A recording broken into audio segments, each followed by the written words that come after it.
Oui, alors ce plan cancer a été initié en 2021 avec des thématiques principales qui sont la prévention, la détection précoce, l'amélioration du diagnostic des traitements et ensuite la qualité de vie, le suivi des patients après leur prise en charge. Ça, c'est les 4 domaines clés. Et ensuite, il y a entre domaine transversal, une meilleure prise en charge des patients en pédiatrie.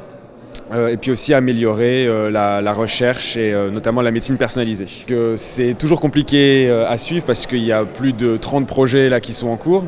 Mais en tout cas, un exemple dont j'ai parlé dans ma présentation, d'ailleurs, c'est sur la partie prévention et l'amélioration de la couverture vaccinale pour les cancers qui peuvent être pris en charge qui peuvent être prévenus par la vaccination, notamment les cancers du foie liés à l'hépatite B et les cancers de l'utérus pour les virus liés au papillomavirus.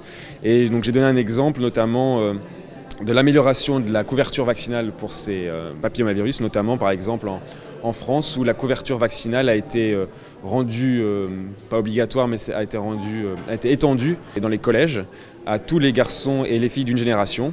Et donc à terme, grâce à ces initiatives du plan cancer, plus de 800 000 collégiens pourraient être protégés vis-à-vis du papier. Les difficultés, c'est lié déjà sont inhérentes et intrinsèques à l'Europe, c'est-à-dire des langues différentes, des cultures et des langues différentes. Le but de ce plan cancer, c'est de réduire les inégalités, mais c'est aussi ces inégalités d'accès, par exemple, aux innovations en cancérologie, sont à la fois le challenge et le but de ce plan cancer.